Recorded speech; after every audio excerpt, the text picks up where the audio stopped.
Good afternoon and thank you for joining us. My name is Tina T-Bone. I will be your moderator for this afternoon's news conference. Joining us today, the Honourable Stephen McNeil, Premier of the Province of Nova Scotia, and Dr. Robert Strang, Chief Medical Officer of Health for Nova Scotia. Go ahead, Premier. Thank you, Tina. Today we're reporting 2 new cases of COVID-19, one in Central Zone and one in Western Zone. Both cases are close contact to previously reported cases. In total, we have 38 active cases. Our numbers may seem low, but COVID is active in every region of our province. I don't say that to scare you. It's just a reminder that COVID is still lurking, and we have to continue to follow the protocols and the rules that are in place to keep our numbers down.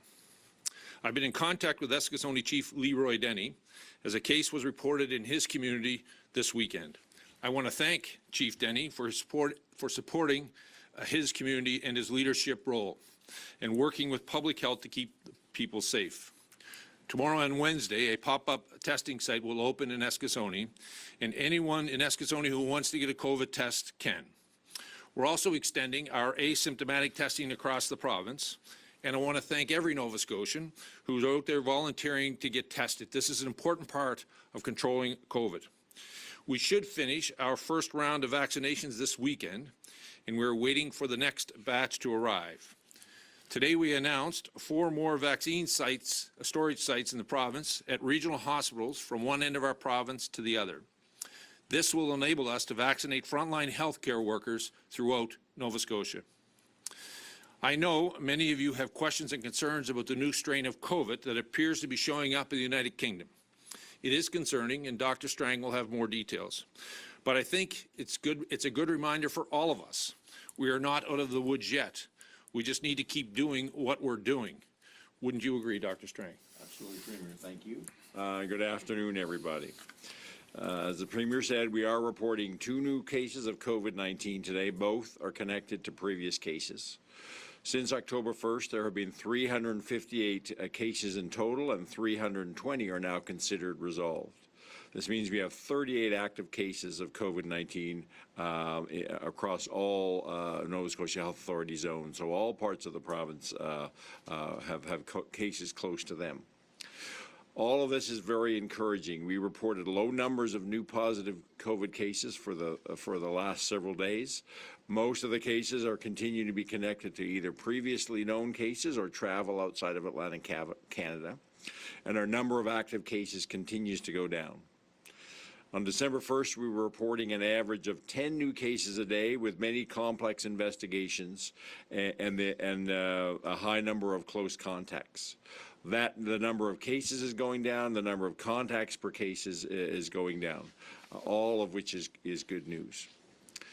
I think that's testament to that our approach has always been to respond quickly and decisively when it comes to COVID.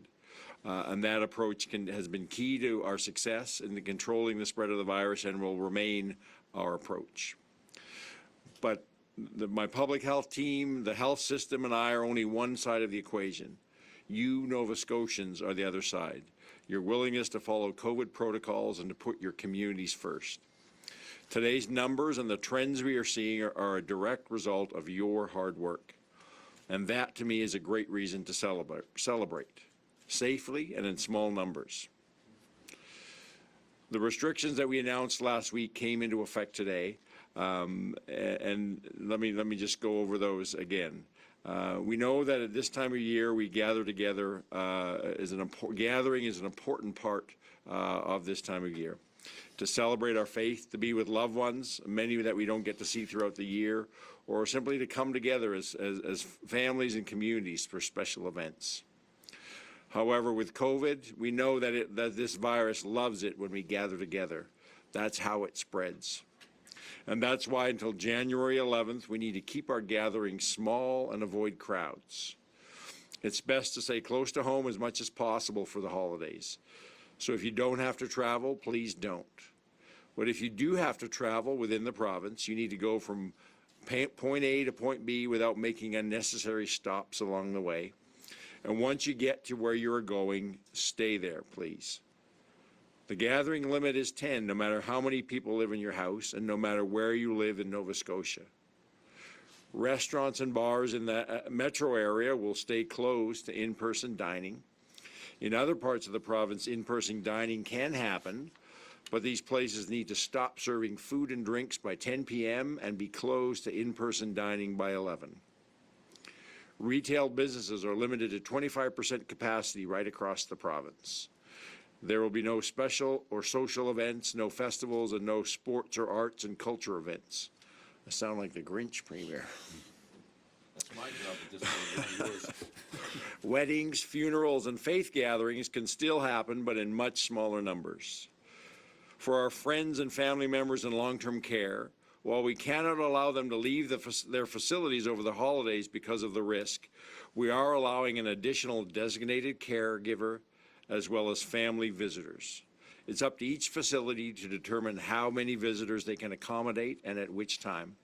And all of them have to follow very careful COVID precautions that are in place for these visits.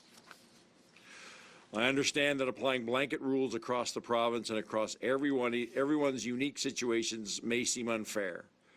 I understand that it's hard. The fact is, though, our public health measures are never going to be fair to absolutely everybody all the time. We work hard to do our best to strike the right balance and to keep things as fair as possible for as many as possible. But we know that these measures will always affect some people more or differently than others. I wish it didn't have to be this way, especially during the holidays. But this is how it has to be if we're going to limit the spread of this virus and keep each other safe. And I hope that people, as hard as things may be, I ask people to look around and look outside of the Atlantic Canada and see where we could be and how much harder it would be to be dealing with things in other parts of the country and other parts of the world. So let me please put it to you this way. If we want to have everyone around the table with us for the holidays next year, we're going to need to make some sacrifices this year. So instead of looking for ways to make things the same, we need to look for new COVID-safe ways to celebrate the love that we've shown for each other during this challenging year, the persistence we've shown in the face of this virus, and the global cooperation to produce vaccines that now arm us in this fight. I encourage you to let go of what we think the holidays should be and do our best to find the bright spots in what they are this year. So whenever we introduce new restrictions, there are always questions that come up in the days afterwards. So let me address a few of those right now. It's often the best way to address questions is through these briefings.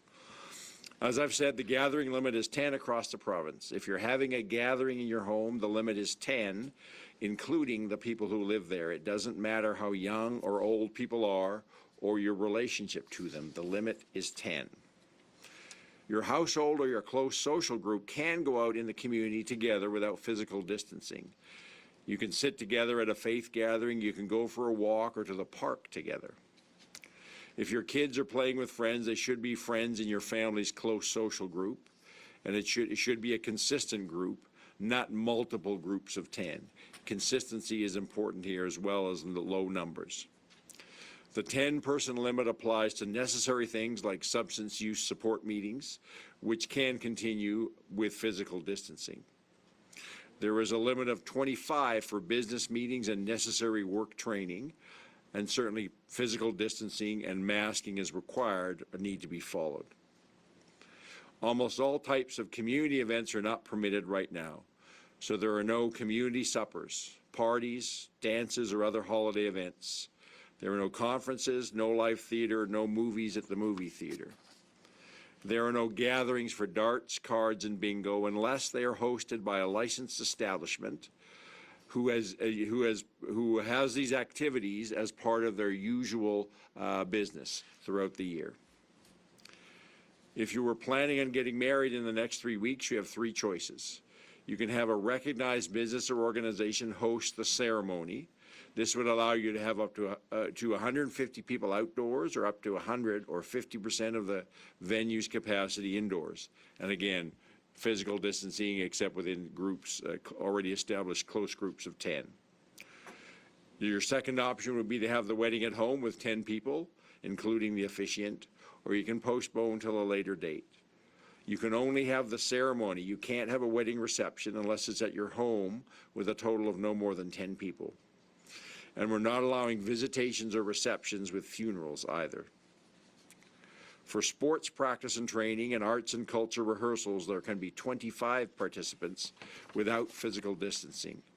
However, there can be no spectators, and there can be no games, tournaments, or performances. I understand that the Nova Scotia School Athletic Federation has decided that there will be no sports activities at schools during this period.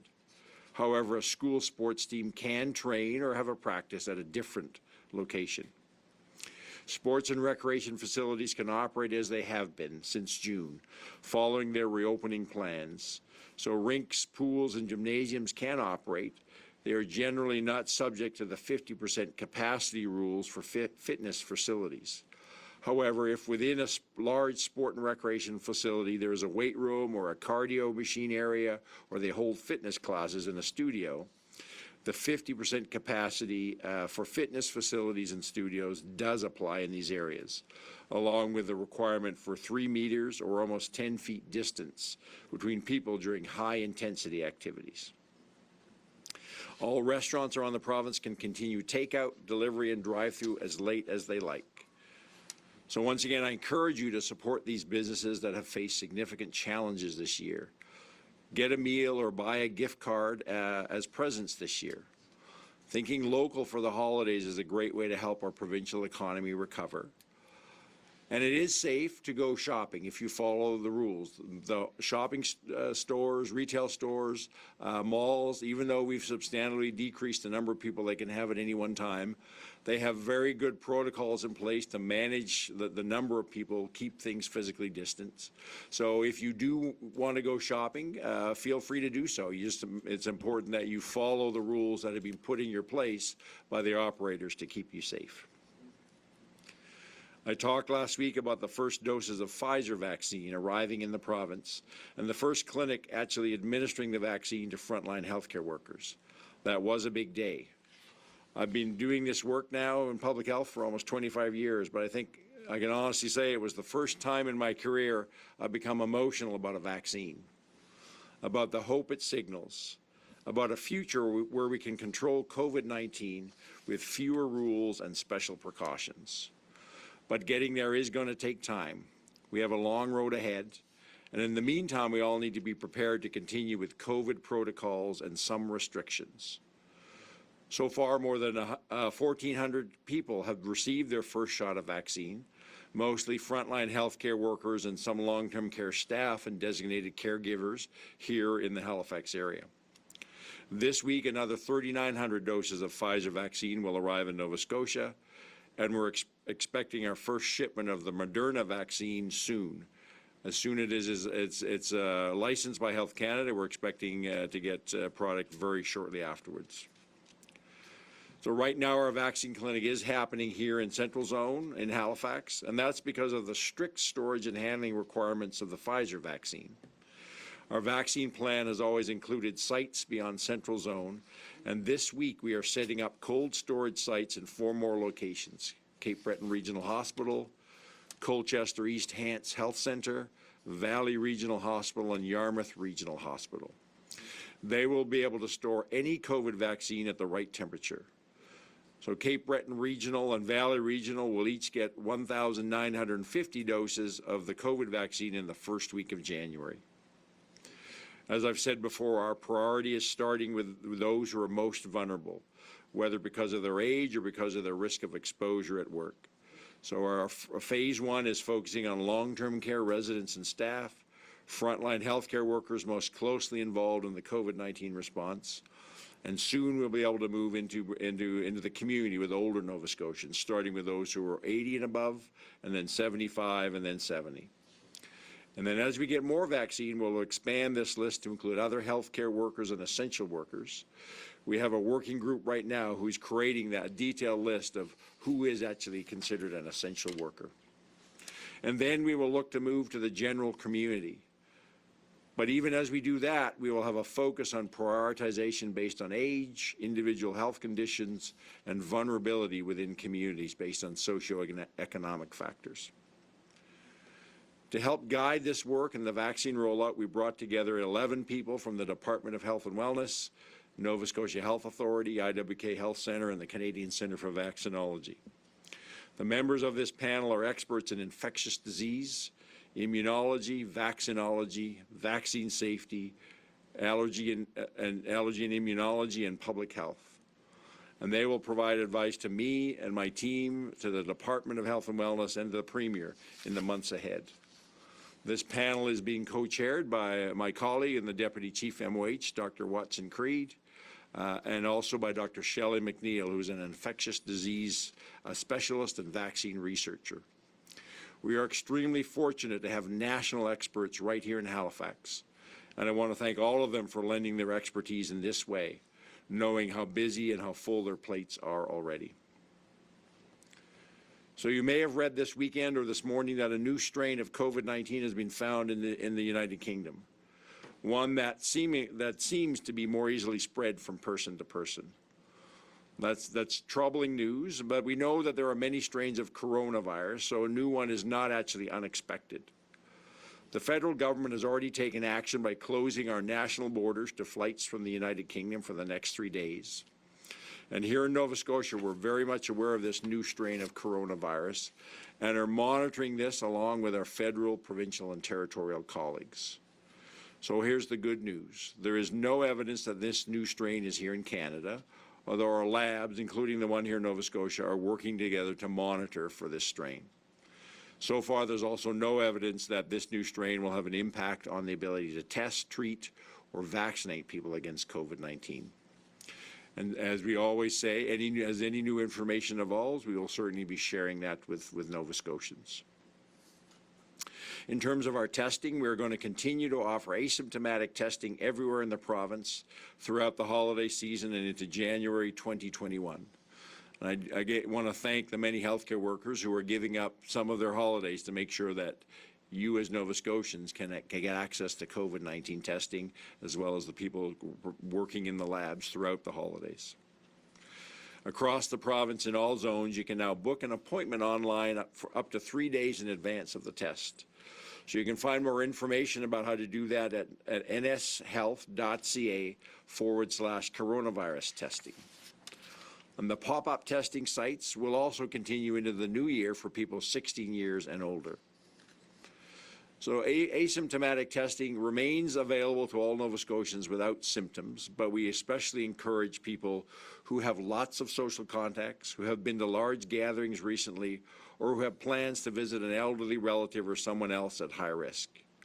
It's important to remember that if you get it, even if you're asymptomatic, if you get tested, if the test is negative, you'll get an email or an automated phone call.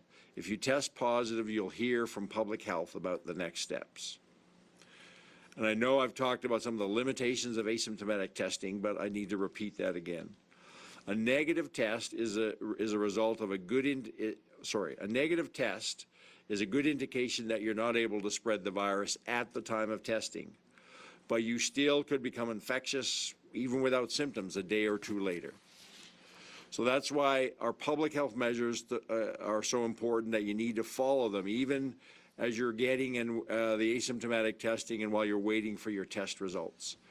And remember, if you're thinking you're going to get a test done before you go, say, make a visit to a long-term care facility, you have to get the test done in advance because it can take up to 42 to 72 hours to get the test result. And even when while you're waiting for that result, and even if you're negative, you need to carefully follow the COVID protocols in that time between you getting the test and actually going to make that visit. So let me pause here for a minute, and then I want to talk to the young Nova Scotians, to kids for a moment before I finish. This is a big week. I know you must be excited. I might be a little closer to Santa's age than you are, but I still get excited around Christmas and Christmas Eve myself. And I've had a lot of questions from kids over the last number of weeks who are worried about what COVID-19 means for the holidays. And the great news is you do not need to worry. The magic of Christmas actually keeps Santa, Mrs. Claus, the elves, and reindeer protected from COVID-19.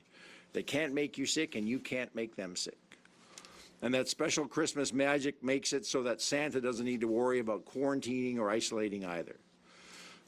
Excuse me. You can still put out milk and cookies for Santa and carrots for the reindeer. Santa can still deliver gifts to your home, and the toys and goodies he brings will be safe to play with right away. But even with all this Christmas magic, it's still important for you kids to keep doing the healthy habits you've gotten so good at this year. So wash your hands before you put out milk and cookies. And this isn't the year to try to get a peek at Santa. We need to keep our distance from everyone who isn't in our family, including Santa, which means going to bed on time and staying in bed. It's going to be really important. The mums on my communication team put that message in. I know 2020 has been a tough year, and I want to say thank you for being so good at fighting COVID. Even though it's been different at school for everybody, but you've had to stay home more, you've played outside more, you've worn your mask, you've kept your distance, and you've helped your grown-ups stay safe too. So the Premier and I are both very proud of your work this year to keep each other safe, and we thank you. And now I want to finish by thanking the adults too. Despite all the challenges 2020 has laid at our feet, Nova Scotians have remained committed to caring for each other and creating supportive and loving communities. This has not been easy, and many people, many families, many businesses have made huge sacrifices and borne significant impacts. And I want to mention, just a little aside, I want to thank the Nova Scotia Tartan Company, who actually gave me this weekend a matching tie and mask. But I want to mention them because they are a great example of a family home-based business who had to quickly shift their business model in the spring. And even in doing so, they've continued to donate thousands of masks, and they've donated thousands of dollars to local charities. So thank you to Nova Scotia Tartan Company. Even throughout the darkest days, Nova Scotians have stuck together, figuratively, of course, and for this, I am truly grateful. You don't have to look far to see how good we have it in Nova Scotia, how safe we are in this province, thanks to Nova Scotians, thanks to you. Your commitment to one another and the sacrifices you've made have and are saving many lives. Make no mistake, you are saving lives. Let that sink in for a minute. For me and other Christians, this time of year is full of love and hope reflected in the birth of Jesus. But this love and hope extends to everyone, no matter their faith or belief. Looking back on 2020, I see so much love in all the ways we've kept ourselves, our families, and our communities safe. And looking forward to 2021, I see so much hope. Hope that we will slowly gain control over COVID, not just with a vaccine, but by doing our part to keep each other safe. So I want to wish each and every Nova Scotian the best wishes for this very different holiday season, one that's filled with peace and joy, with love, and with, of course, hope. Premier. Thank you, Dr. Strang. Before we take questions, I want to congratulate Dr. Strang, who today was recognized by the Lieutenant Governor for excellence in public administration. Dr. Strang, in closing in your remarks, you thanked all Nova Scotians. Let me say on behalf of all Nova Scotians, we thank you. We congratulate you for this award, but most of all, we are thankful that you are our public health officer and here to make sure that we stay safe. So thank you. Thank you, Premier. Just a reminder, we'll take one question and one follow-up from reporters on the phone in the allotted time that we have for today. We'll start with Natasha Pace from CTV. Go ahead, Natasha. Thank you. I wanted to start off asking you about the airport. We know that with the new strain of COVID in the UK, do you think it's necessary to have rapid testing now at our airport in Nova Scotia? We know that the federal government has, at least for 72 hours, stopped any flights coming in from the UK. We are going to be having some conversations in the new year about the role that rapid testing plays. These have been these discussions have been planned before these latest events. So we'll watch carefully how this situation in the UK evolves. Work with our federal government around, and they're the ones in charge for protecting our national borders. And we'll as we learn more, we'll see what if anything we need to do differently over time. Go ahead, Natasha, with your follow-up. Thank you. Could you also speak about restaurants? I know the new restrictions come into effect today, and I know you spoke about this at length last time when you put these restrictions in place last week, but there are still a lot of restaurant owners and operators who are concerned about the fact that they can't open up for in-person dining in Halifax. What do you say about that? So it's one of the many hard choices we've had to make. We know very much that where we were a month ago, that people socializing and it's not the fault of restaurants or bars. It's just that their business model operates on people getting together, often for a number of hours without masks because they're eating or drinking. They are unfortunately sites where COVID can be easily transmitted. And we always acting on the side of caution. We felt it best, the places that were closed, it was best to keep them closed as we get through the next couple of weeks and see where we are in January. Rather than having them open up and then possibly have to close them down again, that in and of itself, that uncertainty, and then talking with the restaurant sector, opening and closing actually creates more financial hardship because they have to order food, etc., bring staff back, and then they close down again. So in discussion with them, we agreed that in Halifax, the best thing was for the next 3 weeks, as tough as it is, that it was best and the safest approach was to keep restaurants and bars closed for in-house seated service. For the rest of the province, we felt it was necessary to decrease the ability for late night gathering, especially, and so we put those hours restrictions in the other parts of the province. Next, we'll go to Mike Gorman from CBC. Go ahead, Mike. Thank you. Dr. Strang, you mentioned today the expected delivery dates for vaccines at the new sites in Sydney and in Kentville. I'm wondering if you have dates yet for when it will arrive in Truro and Yarmouth, and also if you could speak about from where the province is sourcing these ultra-low freezers. So we have certainty on the dates that I've announced. This is a rolling piece, and as we get more vaccine and other pieces fall into place, we'll have be able to give you more certainty. We've got one of our ultra low freezers came from the federal government. I haven't been involved in all the details, but I do know Deputy Fred Crooks and his team have done a wonderful job of scouring high and low and sourcing these type of both the ultra low freezers. We've also got regular freezers and small portable freezers to move vaccine around. They've done an amazing job being able to source these various components. We've also had a number of research labs in the province and some private businesses who have these ultra-low freezers. And I thank them for coming forward and saying, if you need it, we have freezers for you. So we've been very fortunate to be able to have developed in just the space of a few weeks the necessary freezer and fridge capacity that will be required for this massive vaccine program. Go ahead, Mike, with your follow-up. Thanks. Now that you're on the doorstep of being able to administer vaccine in other parts of the province, Dr. Strang, do you anticipate that the rollout for that vaccine will look the same in each of those 4 communities you've announced today? And what does it mean in terms of getting needles into the arms of long-term care residents? So initially, as we go to those other, the reason they're in hospitals is because that's a requirement for the initial allotments of vaccine from Pfizer with the ultra-low freezer. So the initial groups are going to be doing acute care healthcare workers because that's where they're accessible. As we get more of the Moderna product, which is a regular frozen, not ultra frozen, it is easier to move around, we're already looking at how we then start to bring that to individual long-term care facilities and start immunizing staff and residents in long-term care facilities.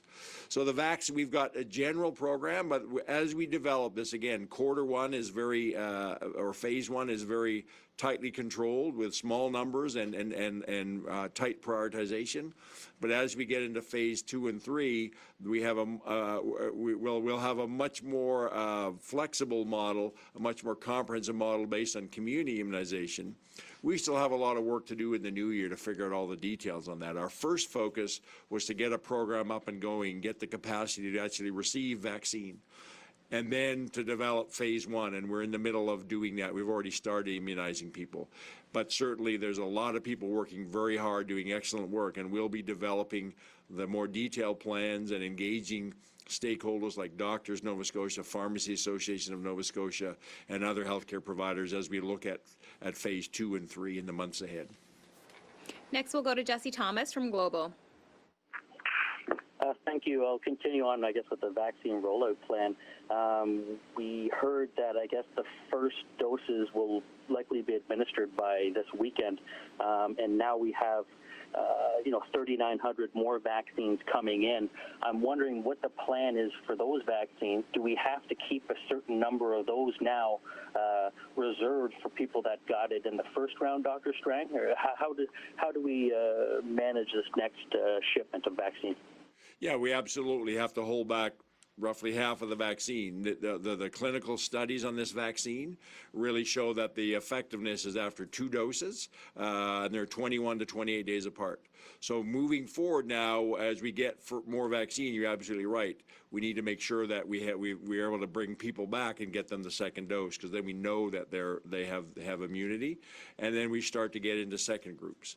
I will say we've already started. We're ahead of target. We've already, our very first target with the first allotments of vaccine was with our acute care healthcare workers. But we've gone through all the ones who are eligible for that dose, and we're starting to reach out already to bring in people from our from the long-term care unit here in Halifax. So we're moving faster than we even thought.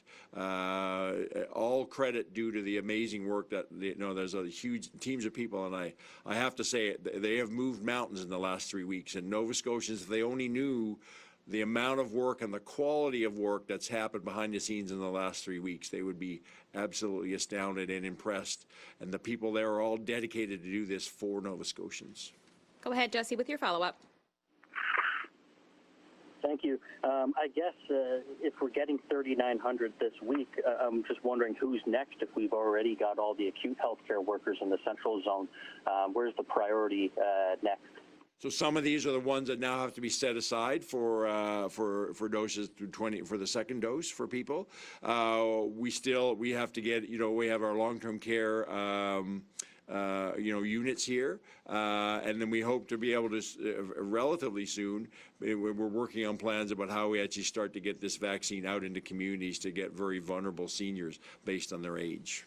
More details on that will certainly be coming early in the new year. Next, we'll go to Nabal Snan from the Chronicle Herald. Go ahead.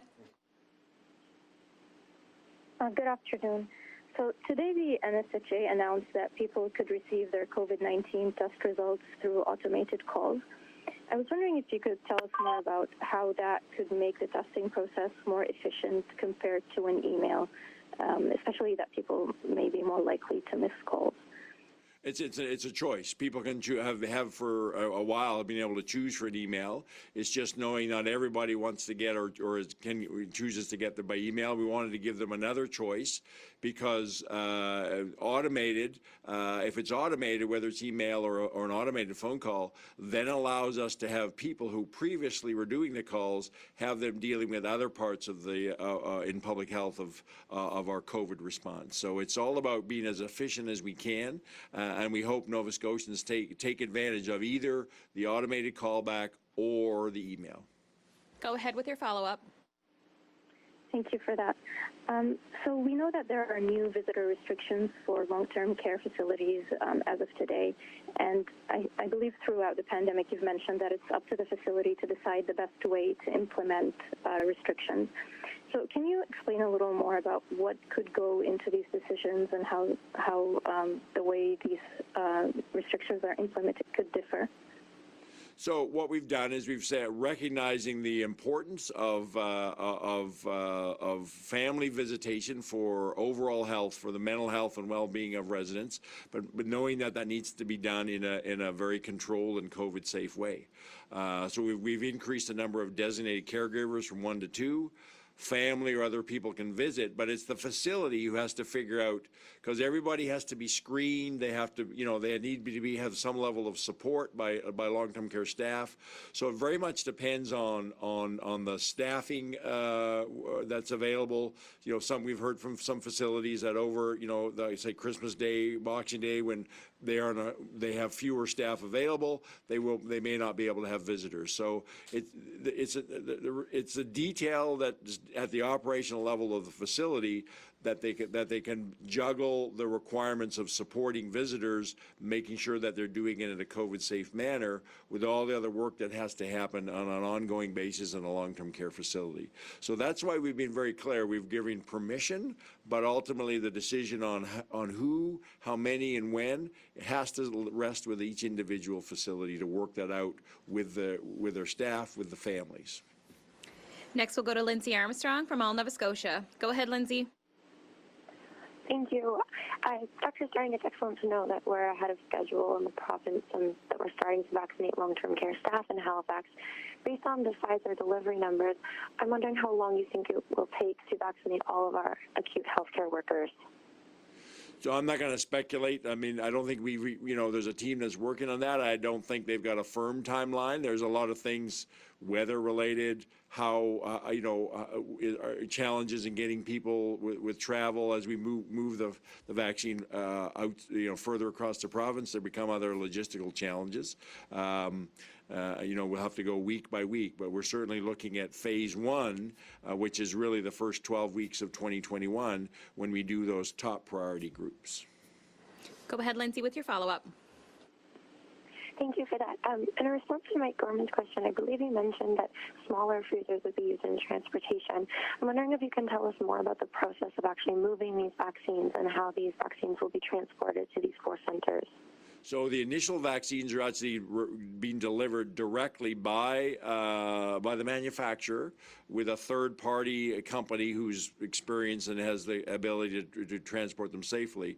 So unlike other vaccines, which come to our central biodepot and then get distributed, these ultra-frozen products, as well as the Moderna, are going to be delivered directly to those regional centers. That's one of the reasons we're working now and communicating that. We've had to develop that capacity so the federal government, in their contractual arrangements with these companies, every province and territory has to identify these delivery sites, so it's direct delivery from the manufacturer to our regional centers. Next, we'll go to Tim Bousquet from the Halifax Examiner. Go ahead, Tim. Hi, Dr. Strang. Eden Valley has a statement on their website saying they're opening 4 days before the extended 14-day closure order. I assume that you gave them permission to that. Can you speak to that? How many, well, first of all, why you did it, how many employees will be in the plant, and if anyone in the larger community, any of those close contacts from the western region are connected back to Eden Valley? So we worked very closely this last week with Eden Valley. I was directly involved in my team with them. We've developed a protocol. This is all based on making sure that we've taken the workers that they need. I believe there's about 30 or 40 of them. I may be a little bit off there. We're the ones who are identified at the very lowest risk of being exposed initially. They've all been tested and tested negative. Every day they have to stay isolated except when they come to work until they're finished their 14 days. Every day they come, they have to go through a detailed symptom screening, and we've enhanced, working with the company, and we've enhanced their COVID protocols within the plant. So we're very comfortable that this is a very low-risk environment. The reason we've done this is because of some significant animal welfare issues dealing with the poultry that needed to be processed, as well as there were certainly evolving supply issues of chicken and turkeys, etc., and that needed to be dealt with as well. So I'm very comfortable the work that's gone on to develop this modified process for a relatively small number of people in the plant to deal with the animal supply issues on one hand and the food supply issues on the other hand. It's very COVID safe. We have not had any spread of cases. There's been some contacts within households that we've had, but none of our cases, and all our testing, our mobile van was up on Saturday in Berwick finishing off the community testing. We have not had any cases in the general community as a result of spread from the Eden Valley worker outbreak, which is very good news. Go ahead, Tim, with your follow-up. Yes, I too am impressed with the list of people on the 11-person panel. They're all very worthy people, so no knock against them whatsoever. I just wonder, though, was there any consideration of putting a bioethics ethicist or someone like that on the panel just as a check against all these medical people? So we absolutely have the process of reaching out to bioethics folks at both through the Nova Scotia Health Authority and through Dalhousie. We've involved them in a number of discussions already throughout our COVID response.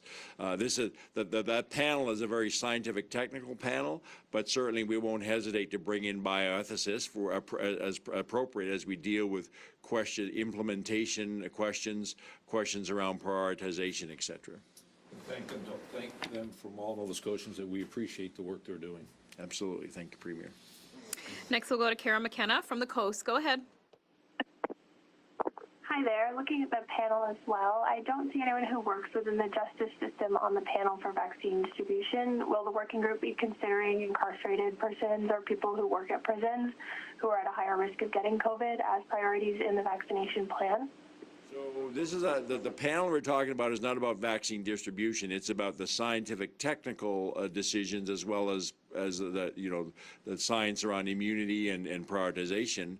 We certainly, that then gets fed into our planning team, and we absolutely have identified both staff and people in correctional facilities as needing to be higher up there in the priority group than the general population. But there's a lot of work we need to do in the new year around refining that priority group and how the plans that we make to immunize, immunize ultimately every Nova Scotian or give them an opportunity to get vaccinated. But yes, incarcerated individuals are certainly identified already as a group that needs some special thinking and attention. Go ahead with your follow-up. This question is for the Premier. I'm wondering if every Canadian should be vaccinated by the end of 2021. We can assume the state of emergency will be lifted by then, which will see the end of Nova Scotia's protections for renters. I'm wondering if discussions and decisions about permanent protections for renters will be completed by the time the state of emergency is lifted. I think you'll see public policy changes as the new government goes into the spring session around a number of pieces associated with the emergency order and the impact that COVID has had on our province, but that'll be a decision of a future cabinet. Next, we'll go to Shayna Luck from CBC. Go ahead, Shayna.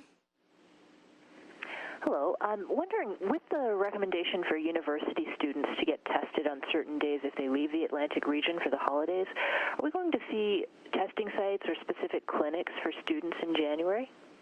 So our plan is for, we're talking with universities, so any student who travels outside of the Atlantic Canada has to quarantine for 14 days.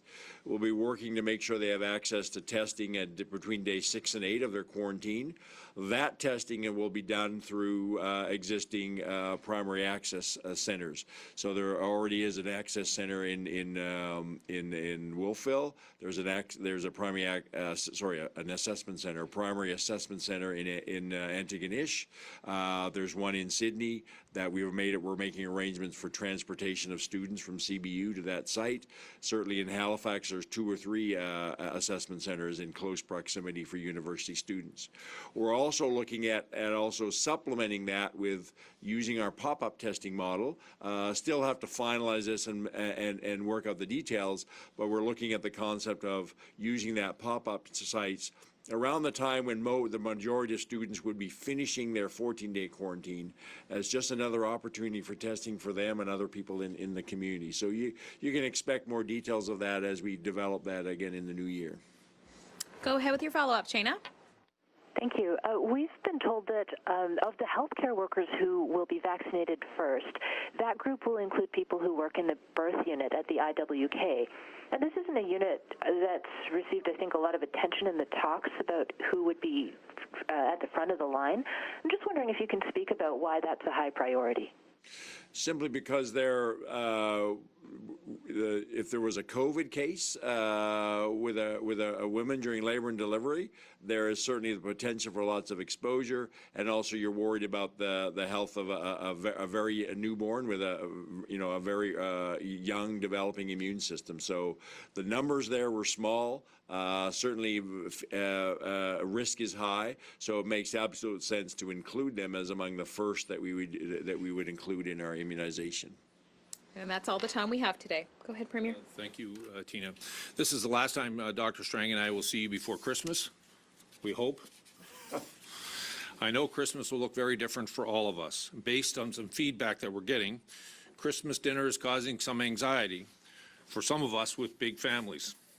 The limit of 10 per household is too small, and I know you're struggling to figure out how to make dinner work. I'm sorry for the gathering limits and difficult to manage, but Dr. Strang has said 10 is 10. The fact that we can gather at all is a blessing.